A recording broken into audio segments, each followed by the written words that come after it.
قال الله تعالى في كلامه المجيد في الفرقان الحميد. بسم الله الرحمن الرحيم. لله حج البيت على الناس من استطاع إليه سبيلا.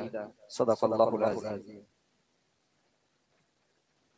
আল্লাহ পাকের অশেষ রহমত, আজকের আমরা একত্রিত হয়েছি হুফাজ কিরাম, হুজ্জাজ কিরাম, উলামায়ে কিরাম সহ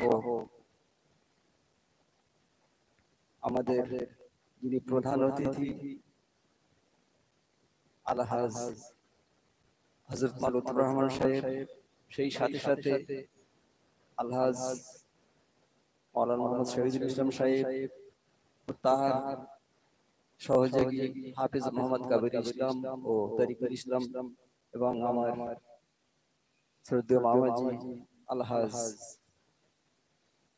মাস্টার সাহেব এবং আরো হাজী সাহেবগণ, আমি আমার অন্তরস্থল থেকে সবাইকে আমি সালাম জানাই, মোবারকবাদ জানাই। সকলের উদ্দেশ্যে আমি সালাম দিই, আসসালামু আলাইকুম ওয়া রাহমাতুল্লাহ। খুব সংক্ষেপে দুই একটি কথা বলবো, যেহেতু সেরকম ভাবে খুব সুন্দর ভাবে বুঝিয়ে সুঝিয়ে বলার মতো